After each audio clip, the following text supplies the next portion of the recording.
Assalamualaikum warahmatullahi wabarakatuh. Alhamdulillah anak-anakku, selamat bertemu kembali dengan materi pelajaran pendidikan agama Islam dan budi pekerti. Mudah-mudahan kalian semuanya selalu dalam keadaan sehat walafiat dan tetap bersemangat dalam mengikuti pelajaran walaupun pembelajaran dilaksanakan secara daring. Anak-anakku yang dirahmati oleh Allah, mari sebelum pembelajaran kali ini kita membaca basmalah dulu untuk berdoa memohon kepada Allah, mudah-mudahan pembelajaran yang kita laksanakan bisa berjalan dengan lancar.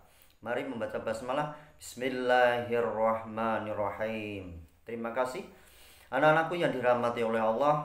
Pada pertemuan kali ini akan kita bahas satu tema yang sangat luar biasa, yang pada akhir-akhir ini banyak terjadi pemberitaan-pemberitaan di media massa ataupun dalam barangkali di sekitar lingkungan kita terjadi, yaitu di sana ada satu gambaran yang kurang menarik, di mana di media sosial atau di TV-TV atau di koran-koran itu banyak berita-berita tentang adanya perkelahian.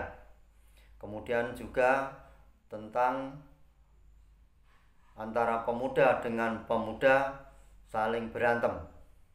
Ini adalah salah satu gejala, salah satu perbuatan yang tidak baik atau kurang terpuji. Nah, kenapa sampai terjadi? Nah, ini akan kita bahas dalam materi pembelajaran kali ini. Baik anak-anak yang dirahmati oleh Allah, jadi kenapa kok terjadi tadi? Bisa terjadi perkelahian dan sebagainya, pertengkaran, tawuran. Ini karena di antara mereka di dalam dirinya, dalam jiwanya tidak tertanam sifat toleransi. Nah, apakah toleransi itu? Mari kita bahas tentang tema toleransi dan menghargai perbedaan. Sebelum kita bahas tentang pengertian toleransi atau tasamuh, kalian lihat peta konsep. Toleransi dan menghargai perbedaan yang akan kita pelajari yaitu satu, membaca Quran surat Al-Hujurat ayat 13, kemudian kajian tajwid dan isi kandungan, kemudian pengertian toleransi dan menghargai perbedaan, hadis tentang toleransi, isi kandungan hadis, hikmah toleransi dan menghargai perbedaan, kemudian implementasi atau macam-macam toleransi dan menghargai perbedaan. Anak-anak yang dirahmati Allah, sebelum kita membahas tentang pengertian toleransi, dapat kalian lihat, saksikan ada gambar visualisasi, yaitu di mana di sana banyak orang berkumpul, bekerja sama, bergotong royong. Ini adalah merupakan wujud toleransi. Jadi mereka tidak melihat warna kulit mereka, bangsa apa, kemudian kaya atau miskin. Mereka tetap saling bantu-membantu. Nah, inilah tetap menghargai. Lah, inilah yang dinamakan dengan toleransi. Lalu apakah toleransi itu? Toleransi berasal dari kata bahasa Inggris, yaitu tolerance, yang artinya berlapang dada. Kemudian dalam bahasa Arab, toleransi disebut dengan tasamuh, yang artinya tenggang rasa. Secara istilah, toleransi yaitu saling menghormati, menghargai antar sesama manusia dalam kehidupan bermasyarakat. Itulah anak-anakku pengertian toleransi baik secara bahasa maupun secara istilah. Kemudian dalil tentang toleransi atau tasamuh, yaitu disampaikan Allah Subhanahu wa taala dalam firman-Nya Quran surat Al-Hujurat ayat 13. Bismillahirrahmanirrahim. Ya ayyuhan nasu inna khalaqnakum min dzakari wa untha wa ja'alnakum syu'uban wa qabaila lita'arafu. Inna akramakum indallahi atqakum. Innallaha alimun khabir. Wahai manusia, sungguh kami telah menciptakan kamu dari seorang laki-laki dan seorang perempuan. Kemudian kami jadikan kamu berbangsa-bangsa dan bersuku-suku agar kamu saling mengenal. Sungguh orang yang paling mulia di antara kamu di sisi Allah ialah orang yang paling bertakwa. Sungguh Allah Maha mengetahui, Maha teliti. Anak-anak yang dirahmati oleh Allah, bahwa dalam Quran surat Al-Hujurat di sana jelas perintah Allah adalah kepada semua manusia. Ya ayuhan nas, ini menunjukkan kepada semua manusia. Kemudian di sana Allah menjelaskan bahwa Allah telah menciptakan manusia itu ada laki-laki dan ada perempuan. Kemudian menciptakan manusia berbangsa-bangsa, bersuku-suku. Jelas sekali lagi ini adalah perbedaan. Menurut Quran surat ini bahwa Allah memang sengaja menciptakan perbedaan. Atau dengan kata lain bahwa perbedaan adalah sunatullah. Nah, kenapa Allah menciptakan perbedaan? Kemudian dilanjutkan dalam firman Allah tersebut lita'arofu, ya, agar semua manusia itu saling mengenal. Nah, jadi perbedaan di sana bukan untuk menjadikan bahan ejekan, bahan untuk saling menjatuhkan, tetapi perintah Allah adalah supaya saling mengenal, saling menolong. Kemudian inna akramakum indallahi atqakum. Nah, dan orang-orang yang bisa menjaga perbedaan itu atau saling mengenal itu dikatakan oleh Allah termasuk orang-orang yang mulia di sisi Allah Subhanahu wa ta'ala, atau termasuk orang-orang yang tergolong orang yang bertakwa. Ini Quran surat Al-Hujurat ayat 13. Kemudian kandungan surat Al-Hujurat ayat 13 bahwa Allah menciptakan manusia berbeda warna kulit. Ada yang kulitnya warna putih, ada merah, ada sawo matang, ada yang hitam. Kemudian juga berbeda suku bangsa, suku berbeda, bangsanya berbeda. Dan perbedaan lainnya bukan untuk saling merendahkan, namun untuk saling mengenal, lita'arofu, dan menolong. Perbedaan adalah sunatullah sekaligus ujian untuk menguji kadar ketakwaan manusia. Inilah kandungan Quran surat Al-Hujurat ayat 13. Anak-anak yang dirahmati oleh Allah, berikutnya akan kita pelajari tentang hukum bacaan tajwid atau kajian tajwid dalam Quran surat Al-Hujurat ayat 13. Di sini tidak akan saya sampaikan semuanya, jadi nanti lebih jelasnya silahkan dipelajari sendiri sampai akhir. Akan kita bahas contoh tajwid yang terdapat dalam Quran surat Al-Hujurat ayat 13. Di antaranya satu an-nas. Kata an-nas di sana ada nun, di atasnya ada tanda tasdid. Ketika nun kemudian ada tasdid, maka ini namanya hukum bacaan gunnah. Bagaimana hukum bacaan gunnah?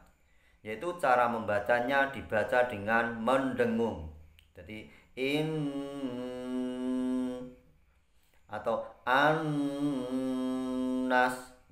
ya.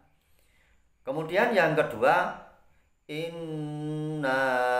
Nah, yang akan kita bahas di sana ada alif didahului dengan fathah. Jadi kita ingat tadi di sini ada dua bacaan, satu bacaan gunnah, yang kedua ada alif didahului fathah. Ketika ada alif didahului fathah, maka hukum bacaannya namanya adalah hukum bacaan mat tobi'i. Apa mat tobi'i itu atau mat asli? Yaitu cara membacanya yaitu dibaca panjang 2 harokat atau 1 alif atau 2 ketukan. Jadi panjangnya hanya 2 ketukan atau 1 alif. Inna. Nah, jadi tidak boleh terlalu panjang. Tidak boleh seperti ini. Inna. Tidak boleh. Tapi agak pendek karena hanya 1 alif atau 2 ketukan. Inna. Stop. Nah, itu. Kemudian yang ketiga, min dzakari. Ya. Di sana ada nun sukun bertemu dengan zal. Apabila ada nun sukun bertemu dengan dal, maka bacaan tersebut dibaca ikhfa. Bagaimana cara membaca ikhfa? Yaitu dibaca secara samar-samar atau mendengung. Ya, coba perhatikan. Nun ketemu dal dibaca ikhfa. Min dzakarin. Ya, jadi tidak boleh dibaca min dzakarin, tidak boleh, tapi min dzakarin. Ya. Ini adalah bacaan ikhfa. Dan lain-lain selanjutnya sekali lagi silakan dibaca sendiri anak-anakku. Ini masih kelanjutannya.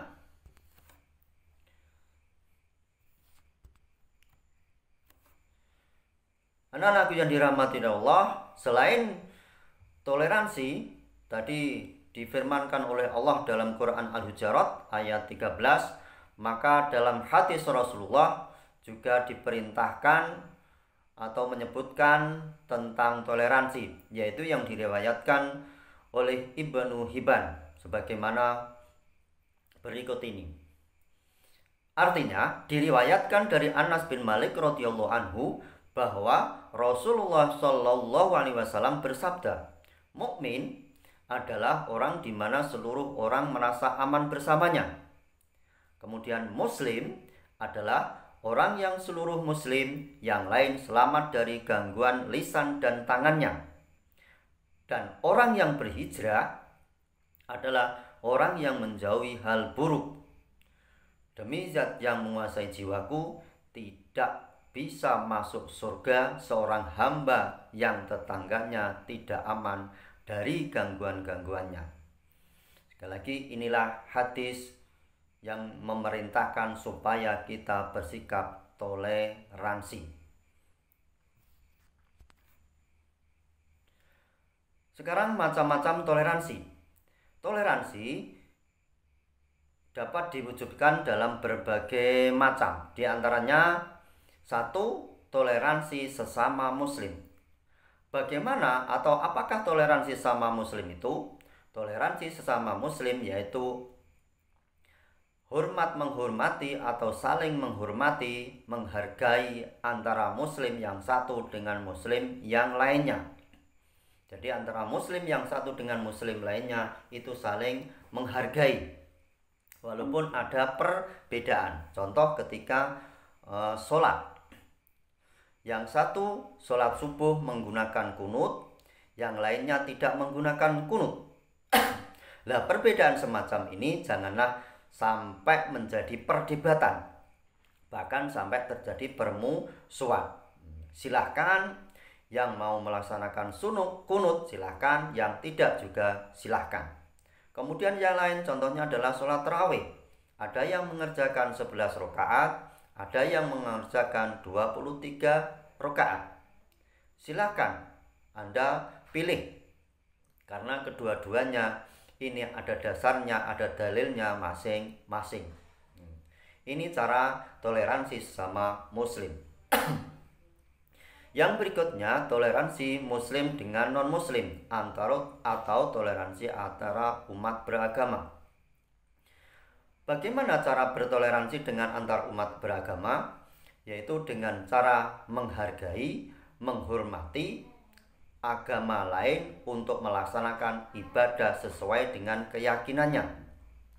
memberikan rasa aman. Ini adalah toleransi dengan antar umat beragama. Dan ini dijelaskan dalam firman Allah, yaitu dalam Quran surat Al-Kafirun. Bismillahirrahmanirrahim. Qul ya ayyuhal kafirun. Katakanlah Muhammad, hei orang-orang kafir, la a'budu ma ta'budun. Aku tidak akan menyembah apa yang kamu sembah.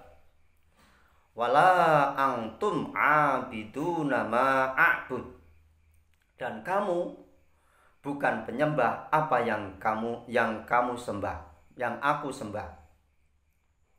Sekali lagi, dan kamu bukan penyembah apa yang aku sembah. Kemudian ayat berikutnya diulang 2 kali lagi. Kemudian yang terakhir, lakum dinukum waliyadin. Dan untukmu agamamu dan untukku agamaku. Di sini jelas bahwa antara sesama, antar umat beragama kita harus saling toleransi. Namun dalam suatu acara atau dalam suatu berita atau dalam media sosial sempat ada viral bahwa ada seorang muslim yang adzan di gereja. Apakah ini toleransi? Jelas tidak. Ini adalah toleransi yang salah kaprah, kebablasan. Jadi tadi jelas dikatakan oleh Allah adalah lakum dinukum waliyadin. Jadi jangan dicampur adukan masalah akidah. Jadi silahkan ya, kalau mau ibadah adalah sesuai dengan keyakinannya masing-masing. Orang Islam beribadah di masjid, kemudian kalau orang Nasrani atau orang Kristen beribadah di gereja. Jangan sampai ada umat muslim kemudian ikut ke gereja walaupun diam di dalamnya. Ini bukan merupakan toleransi. Ini toleransi yang salah kaprah. Atau sebaliknya, orang non-muslim pada hari Jumat ikut masuk masjid Jumatan. Ini juga tidak benar. Yang dinamakan toleransi tadi yaitu menghargai, menghormati, memberikan rasa aman untuk melaksanakan ibadah sesuai dengan keyakinannya masing-masing. Itulah toleransi. Jadi sempat ada berita viral ya, ada seorang muslim adzan di gereja. Apakah itu toleransi? Tidak. Sekali lagi tidak. Ini bukan toleransi. Ini bisa dikatakan pelecehan ya. Ini termasuk penistaan. Jadi jangan kalian lakukan ya, adzan di dalam gereja atau sebaliknya ya, orang Nasrani masuk ke dalam masjid. Ini bukan merupakan toleransi. Berikutnya, toleransi dalam keluarga. Bagaimana toleransi dalam keluarga? Yaitu sikap saling menghormati, menghargai antar sesama keluarga. Bapak menghormati ibu, adik kasih sayang terhadap kakaknya atau sebaliknya kakak kasih sayang terhadap adiknya. Ini adalah contoh toleransi dalam keluarga. Jangan sampai terjadi pertengkaran yang menimbulkan perpecahan. Kemudian berikutnya toleransi dalam lingkungan sekolah. Bagaimana toleransi dalam lingkungan sekolah? Contohnya adalah kakak kelas ya, ini tidak boleh berlaku semena-mena terhadap adik kelas ya, karena dia merasa kelasnya yang paling tinggi, dia merasa kakak yang tertua akan bertindak semena-mena terhadap adik kelas. Ini merupakan contoh tidak toleransi. Nah, bagaimana toleransinya? Kakak kelas harus kasih sayang, memberikan kasih sayang, harus menghargai adik kelasnya. Ini merupakan bentuk toleransi dalam lingkungan sekolah. Sehingga kalau sudah seperti itu, saling menghargai, saling menghormati, saling kasih sayang, maka dalam lingkungan sekolah akan terjadi keharmonisan antar sesama siswa. Berikutnya adalah toleransi dalam masyarakat. Bagaimana toleransi dalam masyarakat? Toleransi dalam masyarakat bisa diwujudkan memberikan rasa nyaman, rasa aman, dalam kehidupan bermasyarakat. Contoh misalkan ketika malam hari, ya, maka ketika membunyikan suatu musik atau ketika bersenda guru jangan terlalu keras.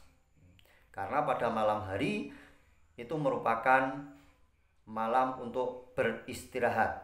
Jadi silahkan membunyikan musik, silahkan bersenda guru, tapi jangan mengganggu orang lain. Inilah yang dinamakan toleransi dalam kehidupan masyarakat. Sekarang hikmah toleransi. Hikmah toleransi diantaranya satu, bisa menumbuhkan sikap saling menghormati antar sesama. Jadi ketika sudah saling bertoleransi, maka akan terjadi saling hormat menghormati antara satu dengan yang lain. Maka ini akan tumbuh sikap kasih sayang. Sebaliknya ketika tidak ada toleransi, tidak ada kasih sayang, maka akan terjadi perpecahan yang menimbulkan bercerai-berai. Nah, ini tidak disukai oleh Allah. Maka diperlukan toleransi. Berikutnya yang B, menciptakan ketenangan dan ketentraman dalam kehidupan bermasyarakat. Nah, dengan toleransi, maka dalam kehidupan bermasyarakat bisa berjalan dengan harmonis, bisa berjalan dengan nyaman, dan bisa tentram. C, menjauhkan satu kelompok merasa sombong atau lebih hebat dari kelompok yang lain. Jadi hikmah toleransi itu bisa menghilangkan sifat sombong. Nah, karena sudah terjadi saling menghargai, saling menghormati, maka tidak akan merasa lebih hebat, tidak akan merasa ada yang lebih kuat. Ini hikmah toleransi. Berikutnya, menumbuhkan persatuan dan kesatuan bangsa. Kemudian yang terakhir, hikmah toleransi melahirkan keharmonisan dalam kehidupan berbangsa dan bernegara. Anak-anak yang dirahmati oleh Allah, inilah hikmah toleransi dan sikap atau sikap tasamuh yang bisa saya sampaikan. Jadi sekali lagi, yang namanya toleransi itu silahkan dilakukan dengan siapapun, dengan agama apapun, ya, dengan suku apapun, ya, silahkan dilakukan sepanjang tidak berhubungan dengan akidah atau keyakinan. Ini silahkan saling toleransi. Namun toleransi tidak bisa dilakukan ketika sudah berada di ranah akidah atau keimanan. Tadi contohnya adalah orang Kristen atau non-Muslim kemudian masuk ke masjid, berdiam diri di masjid, atau sebaliknya umat Muslim pada hari Minggu ikut masuk gereja dan berdiam diri ke gereja. Atau tadi ada adzan membaca Quran di gereja. Ini bukan merupakan sikap toleransi atau tidak bisa toleransi dalam masalah akidah atau keyakinan. Inilah anak-anakku kesimpulan sikap toleransi. Jadi sekali lagi, toleransi silahkan dilakukan sepanjang tidak berhubungan dengan masalah akidah. Terima kasih atas perhatiannya. Mudah-mudahan kita selalu diberikan kesehatan oleh Allah Subhanahu wa taala sehingga kita bisa menuntut ilmu sampai akhir hayat. Amin Allahumma amin. Sekian, kurang lebihnya mohon maaf. Billahi taufik wal hidayah.